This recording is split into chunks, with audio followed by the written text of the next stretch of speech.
This is CBN NewsWatch. And thank you so much for joining us for this first edition of CBN NewsWatch for Friday, June 28th.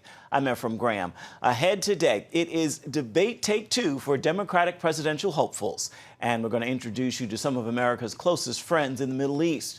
Dear America vlogger and a combat veteran talks about being censored, plus details on a series about the life of Jesus called The Chosen. We've got all those stories and much more today in this edition of CBN NewsWatch. The first Democratic debates of the primary season are now in the books, and many analysts expect there to be some shuffling among the frontrunners. Senator Kamala Harris proves she has what it takes to help lead the pack, while Mayor Pete Buttigieg made a point of discussing his faith. But frontrunners Joe Biden and Bernie Sanders got chances to fire their first shots. Here's Jennifer Wishon. Sanders used his time to try and clarify how his policies would require tax hikes on the middle class. People who have health care under Medicare for All will have no premiums, no deductibles, no co-payments, no out-of-pocket expenses. Yes, they will pay more in taxes, but less in health care for what they get. Biden worked to maintain his blue-collar appeal and made clear who he sees as his chief opponent. Donald Trump thinks Wall Street built America. Ordinary middle-class Americans build America.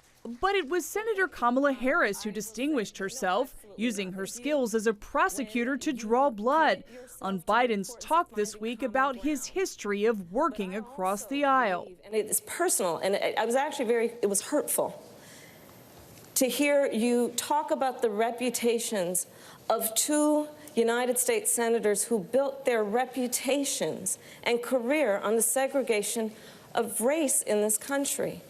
And it was not only that, but you also worked with them to oppose busing.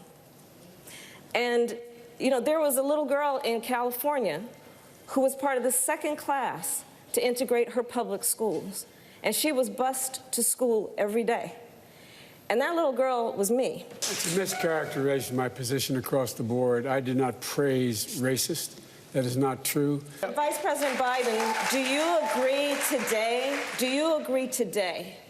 that you were wrong to oppose busing in America then? No, do you agree? I did not oppose busing in America. What I opposed is busing ordered by the Department of Education. That's what I opposed. Well, there was a failure of states to integrate public schools in America. I was part of the second class to integrate Berkeley, California public schools almost 2 decades after Brown v. Board of Education. Because your city council made that decision. It was a local decision. So that's where the federal government must step in. That's why we have the Voting Rights Act and the Civil Rights Act. In the one real mention of faith, South Bend Mayor Pete Buttigieg lectured Republicans. We should call out hypocrisy when we see it. And for a party that associates itself with Christianity, to say that it is okay to suggest that God would smile on the division of families at the hands of federal agents, that God would condone putting children in cages, has lost all claim to ever use religious language again. And senior Washington correspondent Jennifer Wishon joins us right now with more on this. So, Jennifer, what are your takeaways from former Vice President Joe Biden's performance? Let's begin there. Sure. Well, Ephraim, I think overall, the former vice president really seemed a little disinterested. He lacked vigor, and he didn't show the hunger that's required to go the long haul to win the White House. You know, and I think the exchange that we just showed with Kamala Harris really also demonstrates another huge problem that Biden is going to have, because while other candidates are demonstrating emotion and passion, he's having to go back and explain legislative intricacies that a lot of people don't understand or keep up with from 40 years ago. And I think that's just another thing that is going to haunt him on the campaign trail. I also have to say, Ephraim, that while every other candidate on stage last night was really stretching their time as long as the moderators would allow them several times, including at the end of that exchange with Senator Harris, when Biden's time was up, he kind of stepped back and said, "Oh, my time is up," and stopped talking. And I think it just really sent the wrong message to voters watching this beside the other candidates in terms of who's really hungry for this. We're talking 20 candidates over the course of 2 nights. Did any themes emerge over those 2 nights that you expect to be carried, maybe even through the primary? Definitely. I think immigration is going to be a huge topic. Back to emotion, Ephraim, just this week, seeing that horrific picture of a father and his toddler daughter washed up, drowned, trying to reach the U.S. That is such a gut-wrenching image. And Democrats are really so good at using emotion to their advantage to make their arguments. And so that just plays into their hands when it comes to this immigration debate. Also, the life issue. We heard a lot of talk about that over the past 2 nights. Certainly, Senator Kirsten Gillibrand is branding herself as a champion of abortion rights. So we're going to see that playing, especially as the country kind of grapples about how it feels about late-term abortion. And I also think that we're going to continue to see the candidates really differentiate themselves. I mean, for the first time, we're starting to see that, and especially last night, the way that candidates want to pay for some of these socialist issues that they're proposing, Medicare for all, doing away with college debt, those types of things. We're seeing some differences emerge in kind of what they think is doable. So, yeah, I think all those themes are definitely going to be strong and carry through into next November. Before we let you go, we know that you and some of our colleagues in Washington used some new technology last night. Tell us about that. Sure.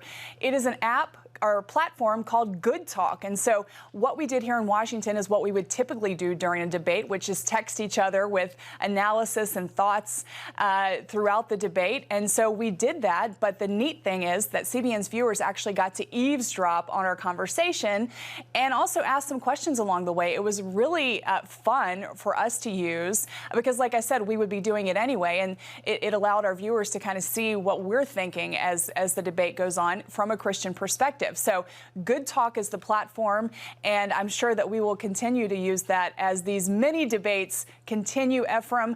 The DNC has sanctioned 12, so strap in. It's going to be a long haul. Indeed it is. Jennifer, thank you so much.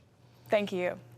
The Supreme Court has blocked the Trump administration from adding a citizenship question to the 2020 census. President Donald Trump has argued they needed the data to improve enforcement of the Voting Rights Act. I think when you have a census and you're not allowed to talk about whether or not somebody's a citizen or not, that doesn't sound so good to me. The Supreme Court did not rule out adding a citizenship question to a future census, but simply said the White House has so far failed to justify the change. Chief Justice John Roberts sided with the 4 liberal judges, saying, altogether, the evidence tells a story that does not match the explanation. The High Court sent the matter back to the lower court for review. Women are close to reaching a milestone when it comes to gender equality. According to a new Pew Research Center analysis, 2019 will mark the first year in which the majority of college-educated people in the workforce are women. Women now comprise 50.2% of the college-educated labor force. 29.5 million women in the labor force had at least a bachelor's degree. That's about 57% of bachelor's degrees earned. According to the study, these numbers point to a potential narrowing of the gender wage gap. U.S. tensions with Iran remain a world concern. Leaders who signed the 2015 nuclear deal with the regime are meeting with senior officials from Iran in Vienna. Their meeting comes as Tehran is poised to surpass uranium stockpile threshold, which threatens the terms of the deal. The United States withdrew from the accord last year. Turkey's church sees trouble ahead. Pastor Andrew Brunson testified before the U.S. Commission on International Religious Freedom this week. Brunson spent 2 years in prison and under house arrest in Turkey, accused of being a terrorist by the Erdogan government. He told the commission the tactics being used against other foreign Christians and Turkish leaders and fear they could be next.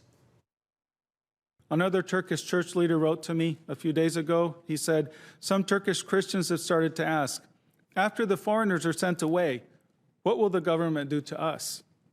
And this is a good question. According to some Turkish leaders, there is, I quote, an expectation of an action from the government against Turkish church leaders. Arrest, investigations, we don't know. So I think the accelerated deportation of church leaders is a sign of very dark times to come. Turkey is not there yet, but it is careening in the wrong direction. Turkish church is very small. There are about 6,000 Muslim background believers in the nation of 80 million people. Coming up, with the Iran crisis intensifying, a group of U.S. Christian leaders met with some of America's strongest supporters in the region. Stay with us. It's the new Superbook Bible app. It's packed with games, activities, and Superbook episodes that you can watch for free. Oh, no! There's trivia, a fun daily devotional, and answers to your Bible questions. Plus, an easy-to-understand Bible the whole family will enjoy. You can even create your own Superbook character. Ta-da! It's the new Superbook Bible app. Free downloads on iTunes, Google Play, and Amazon. Young people, millennials, are flocking to church. It's not an exaggeration to say that we love to meet them and that we love to know their stories. Come home to the Southern Gospel Station from CBN Radio. You'll enjoy a rich Southern blend of bluegrass, classic gospel, and Southern gospel favorites. CBN Southern Gospel. Available now at cbnradio.com. Woohoo! Hi, Superbook fans. Here's something else you'll love. It's the new Superbook Bible app. It's packed with games, activities, and Superbook episodes that you can watch for free. Oh, no! There's trivia, a fun daily devotional, and answers to your Bible questions. Plus, an easy-to-understand Bible the whole family will enjoy. You can even create your own Superbook character. Ta-da! Whoa! Millsburg Falls man, come with... Sorry, pardon me. Sorry, excuse me. Ouch! Are you getting this? Earn super points to win daily prizes, too. And so much more! Time to get back to my adventures. See you soon. It's the new Superbook Bible app. Free downloads on iTunes, Google Play, and Amazon. The crisis with Iran makes having allies in the Middle East most important. U.S. Christian leaders visited with some recently, the Kurds of northern Iraq. As Chris Mitchell now reports, they are willing to partner with the U.S., Israel, and the global Christian community. In September 2017, the Kurds of northern Iraq voted overwhelmingly for independence. While they celebrated, much of the world either ignored their accomplishment or punished them economically. Because of a long history of betrayal, a Kurdish proverb says, "The only friends we have are the mountains." One goal behind this visit is that one day Christians around the world would become better friends to the Kurds than these mountains. These Christians, including many from the White House Faith Initiative, wanted to reach out to the Kurds. While an unofficial visit, their views could inform President Trump about the importance of the Kurdish people. They went to the front lines overlooking the Nineveh Plain and met with the Peshmerga, the Kurdish military responsible for pushing back ISIS. I wish that every American could stand where we're standing today and get the briefing that we got from the Kurdish military officials who helped to liberate this part of Iraq. Now with the ISIS caliphate basically destroyed, the Kurds and the U.S. face a common enemy, Iran. Shiite militias now control the Nineveh Plain. Shia militias are a very serious danger because they are made by Iran and they are against any kind of freedom or human rights. So there is not a lot of differences between them and ISIS. That's Iran. So Iran has a huge voice here in this part of the world, not only in Iran, but they have a huge voice here in Iraq. Iran now largely controls 4 Mideast capitals: Beirut, Damascus, Baghdad, and Tehran. Given rising tension, the delegation sees the Kurds as a natural ally. I think we need to understand that one of the most practical ways that we can love and stand with Israel and bless Israel in these days is to stand with the Kurds. Because if you look at the configuration of the Middle East today, the Kurds, 30 to 40 million people spread throughout Iraq, Iran, Turkey, Syria, that 40 million people is really the bulwark against Iranian expansionism. Kurdish leaders told CBN News they're looking to America. I want the Americans to know that the only allies of the Americans here in the Middle East are Israel and Kurdistan, and we would like them to support us. And they're opposed to the kind of tyranny that Iran represents. and I think they can be a valuable ally to us. The delegation plans to brief the White House about what they learned. With Iran and the U.S. on the brink of war, it promises to be a timely report about a key ally in the Middle East. Chris Mitchell, CBN News, Iraqi Kurdistan. Still ahead, it's been 5 years since Islamic terrorists kidnapped hundreds of girls from a school in Nigeria. We're going to speak to one brave Christian who managed to escape the clutches of the terror group. Stay with us. Are you suffering from feeling tired or worn out during the day? Can you not turn off your brain at night? You are not alone. Hi, I'm Dr. Michael Bruce, the Sleep Doctor, and I've partnered with the Christian Broadcasting Network, and we're gonna bring you some unbelievable information that you can use tonight to get a better night's rest. Wake up to your best life. Call 1-800-700-7000 or go to cbn.com to get your free copy of Protect Your Sleep today. If you want to be an attorney with a passion for serving people and for excellence, Regent University needs to be high on your list. Regent's award-winning law school doesn't just create lawyers. We create leaders, judges, prosecutors and defense lawyers, civil litigators, and leaders in government. My focus has been trying to really make sure we have the future leaders we need for the bench and the bar and for society generally. You'll learn from highly credentialed leaders who are current and former judges, distinguished scholars, and ACLJ counsel. I'm so glad I chose Regent. The relationships here have been amazing. The faculty have been amazing. Not everybody's called to the same thing when they leave law school, but they're called by God who has a purpose for their lives, and He is going to use that education to make a difference in the world. Regent will prepare you to be a purpose-driven, practice-ready lawyer. To start your rewarding law career, complete the online application, submit your transcripts, and take the law school admissions test by July. Apply today. If you want to be an attorney with a passion for serving people and for excellence, Regent University needs to be high on your list. Regent's award-winning law school doesn't just create lawyers. We create leaders, judges, prosecutors and defense lawyers, civil litigators, and leaders in government. Ready to become a purpose-driven, practice-ready lawyer? To start your rewarding career, complete the online application, submit your transcripts, and take the law school admissions test by July. It's been 5 years since Islamic terrorists kidnapped hundreds of girls from a school in Nigeria. In this week's edition of World Beat, George Thomas speaks to one brave Christian who escaped the clutches of the terror group and now actually lives in the United States.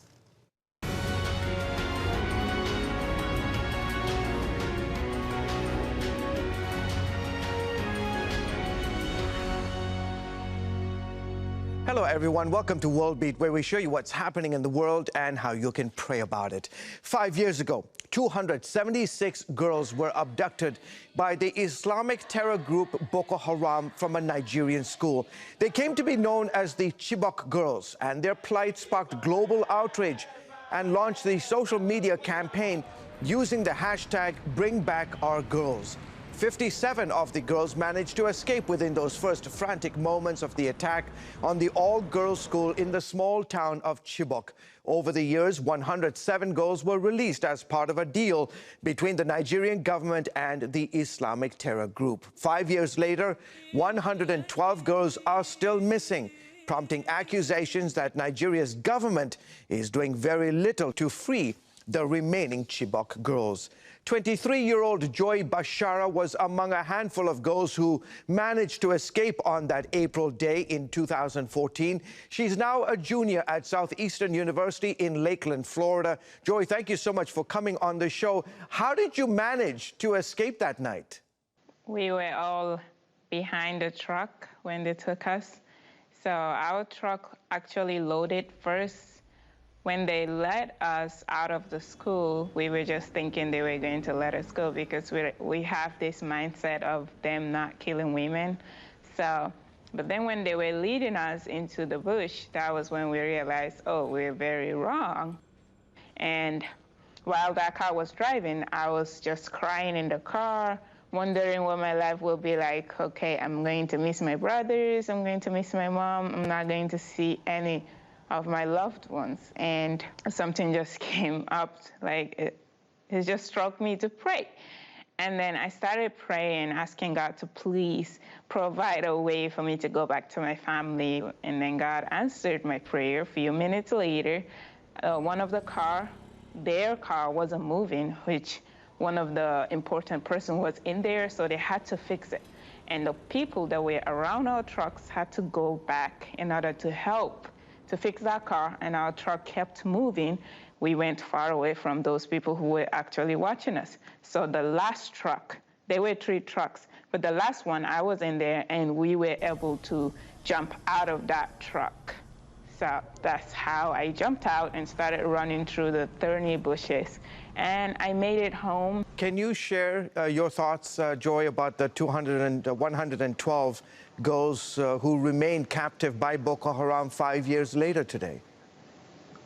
Sure.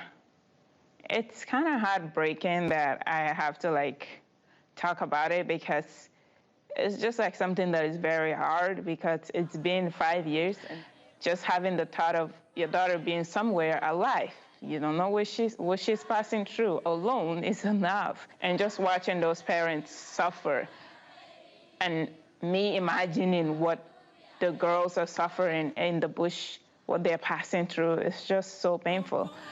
But up to this day, I'm still holding on to the hope that I'll see them soon. God will open a way, and they'll come back to their family as well. These are dangerous times for Christians in Nigeria, right? It is very dangerous, because few weeks, last week actually, one village right next to Chibok was attacked, and they burned down every food that the village poor people have in their homes, and now they're just running it through the bush, running everywhere without any food, without any clothing. They burned down everything at that village. Those kind of people will end up either dying on their way, trying to survive to get to another village, or getting help by people who are driving by. It's just really hard, passing through that, and just watching them pass through that and not be able to do anything about it, because there is nothing is being done for sure, because up to this day, those Boko Haram people, they do whatever they like and they get away with it. Joy, what has life been for you since you came here to the United States? I am very thankful, because I know that God had a plan for me. That's why among 260-something girls in that truck, I was one among those who were able to jump down. He had a purpose for that, and I've been doing well since I came here. Has it been hard? Studying very hard and pursuing my dreams in life. I just can't wait to see what God have in the future for me. But the best way to help my people is to get rid of those terrorist people who have taken away happiness from them, and just left them with nothing but fear, torture, hunger, and just nothing else but pain. Last semester, I changed my major to social work, because why? I want to work with people. I want to be able to be there for those who cannot speak for themselves. I want to be the voice, their own voice. I want to be able to help them through their difficult times. I want to be able to work with an organization who will I will also provide resources for them if that's what they need. If they need counseling, I want to be able to be there. I just want to work with people, be in their lives when they're in difficult terms, because I have passed through it and I know how hard it can be. So I just want to work with people. That's why I chose to change my major into social work, and I've been doing great since then. Fantastic, Joy. We wish you all the very best, and continue to keep moving forward. Thank you so much for coming on the show. Thank you. You're welcome. Well, folks, that is it for today's edition of World Beat. Until next time, goodbye and God bless you.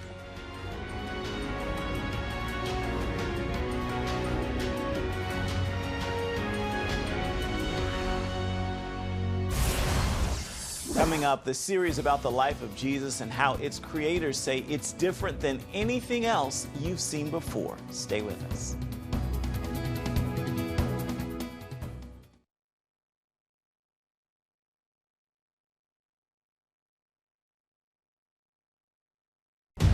Prophecy thousands of years old. We were called to be a light to the world. Being fulfilled today. Discover how. Get to life. Call 1-800-700-7000. We consider it our duty to reach out and help others around the world. For a gift of $10 or more, you can own the acclaimed CBN documentary To Life. Just call 1-800-700-7000 or log on to CBN.com.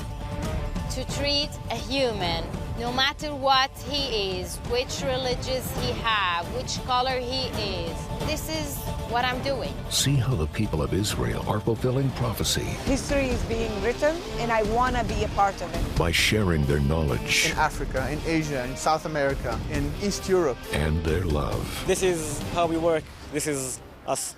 Get to life. Call 1-800-700-7000 or log on to CBN.com. Get Protect Your Sleep and discover how to improve the quality of your life. A free DVD or booklet from the Christian Broadcasting Network. If you're not a great sleeper, you can do things to make yourself a great sleeper. If you're already a pretty good sleeper, you can enhance your sleep and be even better. 5 leading experts help remove the obstacles between you and restorative sleep. When you don't get a restful night's sleep, you wake up with an accumulation of stress. Call 1-800-700-7000 or go to CBN.com to get your free DVD or booklet today. Everything you do better with a good night's sleep.